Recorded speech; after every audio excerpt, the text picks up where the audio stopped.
Bonjour et bienvenue à tous dans la session d'analyse après marché de Go Charting. Ceci est la session d'analyse après marché de Go Charting, où nous examinons le marché indien après la clôture du Nifty et du Bank Nifty pour voir où se trouvait l'intérêt des acheteurs, où se trouvait l'intérêt des vendeurs. Et nous essayons essentiellement de bien lire les empreintes après la fermeture du marché.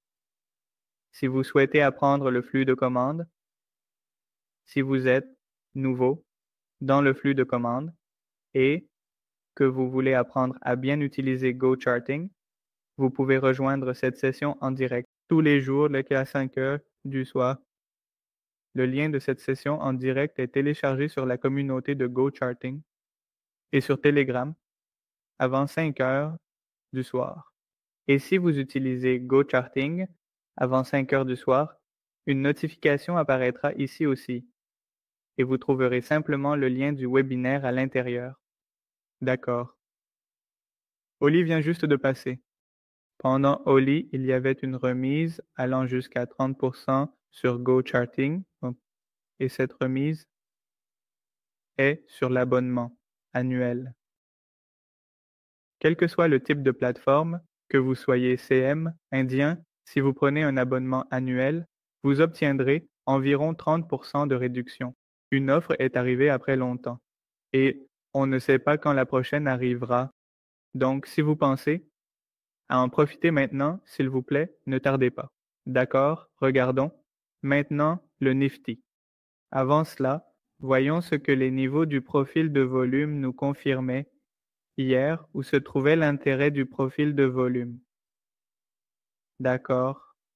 Comment nous avons marqué les choses? Tout d'abord, nous avons marqué le nœud de volume du jour précédent.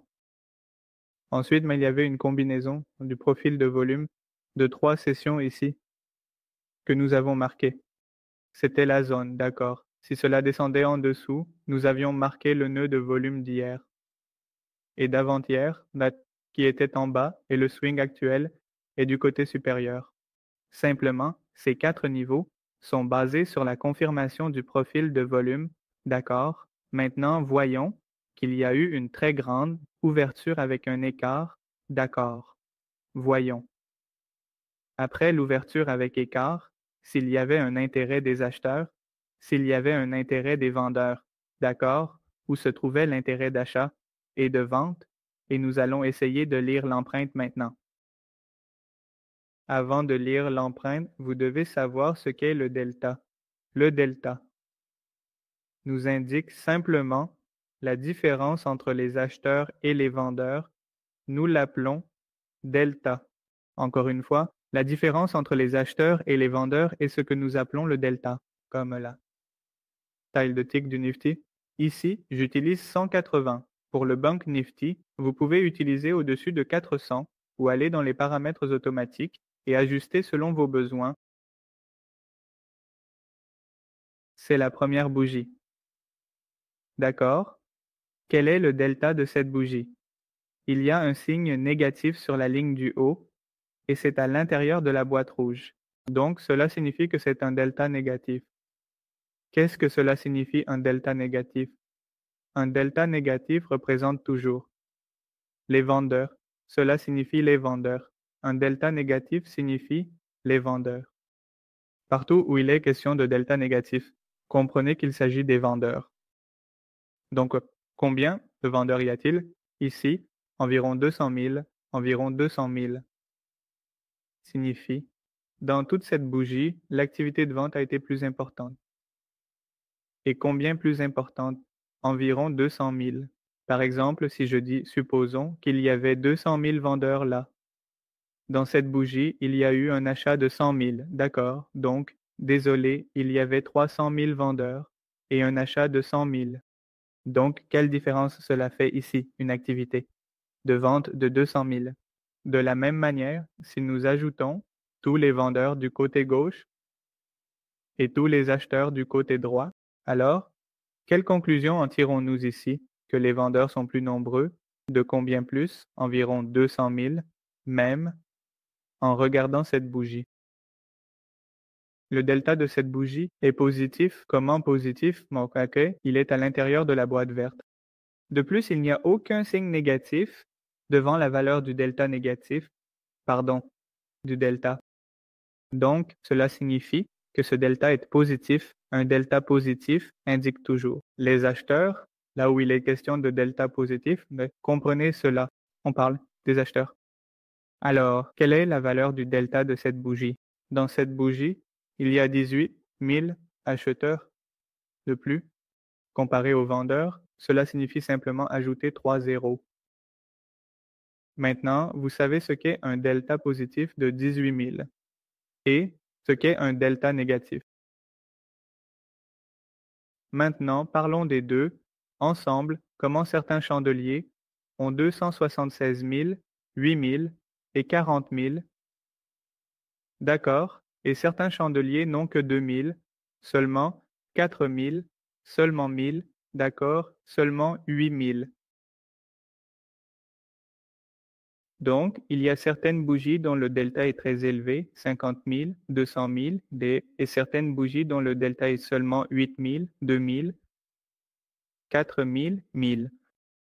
Cela signifie que dans ces bougies, on parle d'achat, comme d'un delta positif. Dans cette bougie, il y a plus de biens, mais pas assez pour clarifier la direction du marché.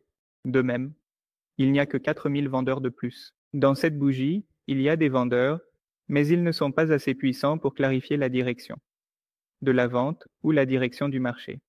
Et voici ce chiffre, 276 000, 38 000, 41 000. Ce sont les bougies dans lesquelles il y a eu des achats ou des ventes massifs. Comme côté positif, 85 000 données positives. Mer, environ sur le lac.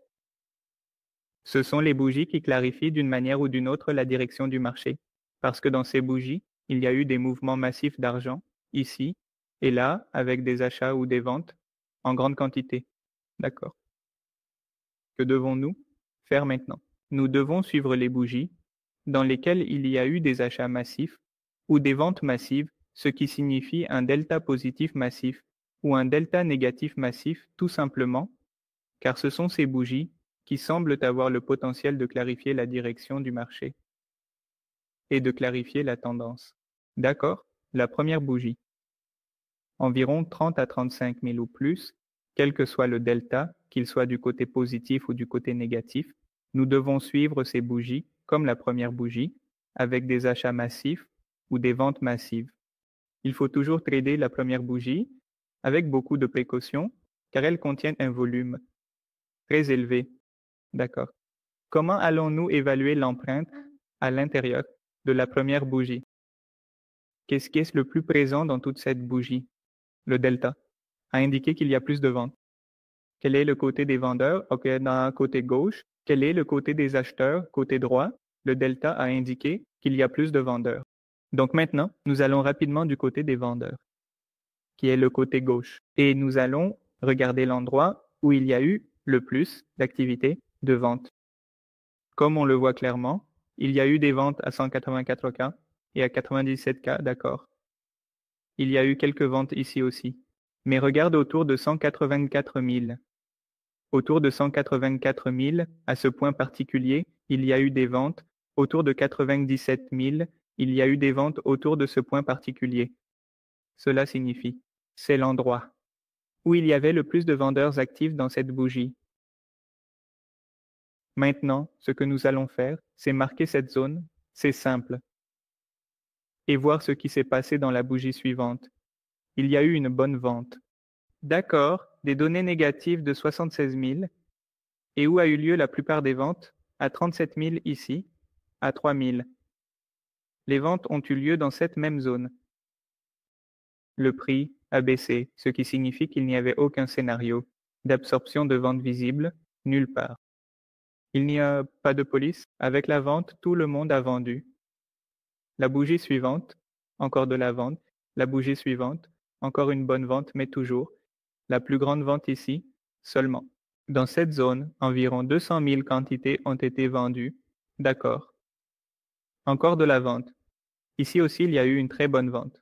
Regardez, à un moment donné, le delta ici est allé autour de 72 et à l'heure de la clôture autour de 41 000. Ici aussi, il y a une très bonne vente. On a pu voir une tendance. Claire, quelle tendance a-t-on observé dans les bougies des 5 premières minutes? Ici, les vendeurs les plus agressifs sont arrivés. Désolé. Si on marque aussi cela, les ordres de 45 000, alors toute l'activité de vente a commencé ici avec une vente agressive. D'accord. Il y a eu des ventes dans la bougie suivante, des ventes dans la bougie suivante, des ventes dans la bougie suivante, des ventes dans la bougie suivante, ce qui signifie qu'à partir d'ici, les vendeurs agressifs ont commencé à vendre et ont continué à faire bouger le prix avec la vente, avec une vente solide, jusqu'ici. C'est là que l'activité de vente a été la plus intense. Donc, ce sera la zone qui fonctionnera comme une résistance. D'accord. À ce niveau, nous avons pris cette confirmation. D'accord, il y a eu un retour en arrière, mais pas exactement là où il y avait eu le plus de ventes. Il n'y a pas encore eu de retour en arrière. D'accord. Mais même dans ce retour en arrière, on a observé qu'il n'y avait aucune activité d'achat, juste autour de 26 000. Vous voyez l'activité de vente, 98 000, elle ne descend pas en dessous de 40-50. Et cet achat de 26 000 est très peu lié. Et cette banque a également été absorbée ici, car elle est descendue en dessous avec la bougie suivante, ce qui signifie que cet achat n'a servi à rien en termes d'absorption, etc. Il est revenu, près de cette zone. Mais y aura-t-il un problème dans le pullback autour de cette zone car une activité d'achat à 95 a eu lieu? Cela signifie qu'il y a eu une très grande activité d'achat. D'accord? Où se trouvait le plus d'acheteurs? 34, 26, 26, même si nous les laissons de côté, 34, vous avez maintenant deux choses devant vous. Une, c'est cette bougie et l'autre, c'est cette bougie, qui est presque le double de cette bougie. Cette bougie est correcte, mais la vente à l'intérieur est tout aussi importante et l'achat à l'intérieur est tout aussi important. 5 à 7 000 de haut en bas, ça fluctue. D'accord, ce qui est spécial ici, c'est que pour cette bougie particulière, à ce point particulier, il y a eu le plus de ventes à ces 3 points seulement. Et ici, regardez, le prix a bien monté, mais on n'a pas vu ce point particulier, à aucun point. Où nous avons fait, comment? C'est ici qu'il y a eu le plus d'achats. Cela signifie que le signe d'achat, Kongo, a juste fait monter le prix, a tenté rapidement de casser ce niveau. C'était l'endroit où il y avait le plus d'achats, encore une fois, au même endroit au-dessus de la résistance, la bougie suivante, n'est pas monté en cassant. Il est retourné à l'intérieur de la même plage. Vente à 27, vente à 20, vente à 21 signifie qu'il n'y a eu qu'une seule tentative d'achat et ensuite les acheteurs ont disparu. Aucun acheteur n'est venu, c'était juste une tentative d'achat. Et puis les acheteurs se sont assis tranquillement, mais il était toujours un peu difficile de vendre à partir d'ici parce que c'était au-dessus de la résistance. Regardez maintenant, c'est descendu en dessous de la résistance. Dans cette bougie, on a vu une bonne quantité de ventes. Et dans cette bougie aussi, il y avait une vente assez correcte. Ils prennent un recul. Le marché est exactement au même endroit que la zone de résistance, identifiée le matin, la plus grande, vente, il n'y a aucune activité d'achat nulle part. Voyez, tout est du côté de la vente, des ventes de 20 000, des ventes de 25 000. Et là, l'activité d'achat, regardez, il y avait une de 2 000, 9 000 dans cette bougie. D'accord, mais encore une fois, dans la bougie suivante, tout est vente 2 à 4 000 d'achats, mais tout a été bien maintenu sur le recul avec une bonne vente à la baisse, encore une fois à la baisse avec la vente. Encore une fois à la baisse avec la vente, cela signifie.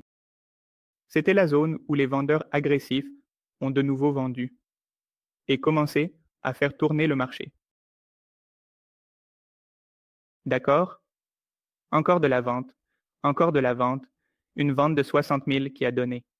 Une légère confirmation que la vente pourrait être absorbée ici, parce que c'était juste au-dessus de la zone de support exacte. C'était la zone de retournement d'hier. D'accord. Cela a donné une confirmation de l'absorption de la vente, mais malgré l'absorption, il n'y a eu aucune tentative d'achat visible nulle part où nous pourrions dire que oui, c'est parfaitement absorbé ici. Puis à nouveau une rupture avec une vente assez importante. Et, aujourd'hui, la deuxième, plus grande vente, de 100, a eu lieu ici. Une vente de 71, de 25, de 25. La première bougie a donné la confirmation à partir d'ici. Des vendeurs agressifs sont arrivés. Une tentative de rupture a eu lieu. Mais dès qu'il est revenu en dessous, il a pris un recul. Et ensuite une forte baisse à nouveau. La deuxième, plus grande vente a été observée au moment de casser le support. D'accord, cela a été marqué. Ici, on a pu voir quelque chose. Comme la vente et qui avait eu lieu. Ici aussi, c'était assez important. Mais le prix s'est maintenu en haut. Dans toute cette période de maintien du prix, les acheteurs n'ont pas du tout été présents. Ici, quelle petite différence s'est produite. Le côté inférieur n'a pas non plus été cassé. Du côté supérieur, il y avait une activité d'achat assez importante autour de 46 à 47 à 91, ce qui signifie que c'est la vente, où il y a eu un léger mouvement indiquant que oui, une option de vente a eu lieu, des acheteurs sont entrés, et c'est là que le pullback a eu lieu. Le Nifty a clôturé. Le point d'intérêt était que le pullback a eu lieu, une tentative a été faite. Mais il y a quand même eu un bon pullback. Quand les acheteurs n'ont pas pu tenir et n'ont pas pu effectuer d'activité d'achat. Dans ce mouvement à la baisse, voyons maintenant le Bank Nifty. Voyons rapidement comment était le Bank Nifty. Le Bank Nifty est totalement différent. Totalement différent. Quelle est la différence? Il y a eu une activité d'achat. Dès la deuxième bougie, on a pu observer un bon volume. Il y avait du volume et un gros achat. Un achat de 25. Nous marquons cette zone comme une zone d'achat. Le prix est descendu. Encore une fois, on a observé des ventes, une tentative d'achat, mais maintenant le vendeur a pris un bon recul. Mais partout ici, on observe des achats. Un achat de 10, un achat de 7 à nouveau ici, un achat de 17 a eu lieu. D'accord. Mais dès que l'achat de 17 a eu lieu ici et que cette zone d'achat a été franchie. Ici aussi, la même tendance baissière a commencé à nouveau. Après cela, aucun achat n'a été observé. C'était tout. Pour aujourd'hui, concernant le Nifty et le Bank Nifty, si vous avez des questions, vous pouvez les poser vous-même. La section des messages est une option un peu meilleure.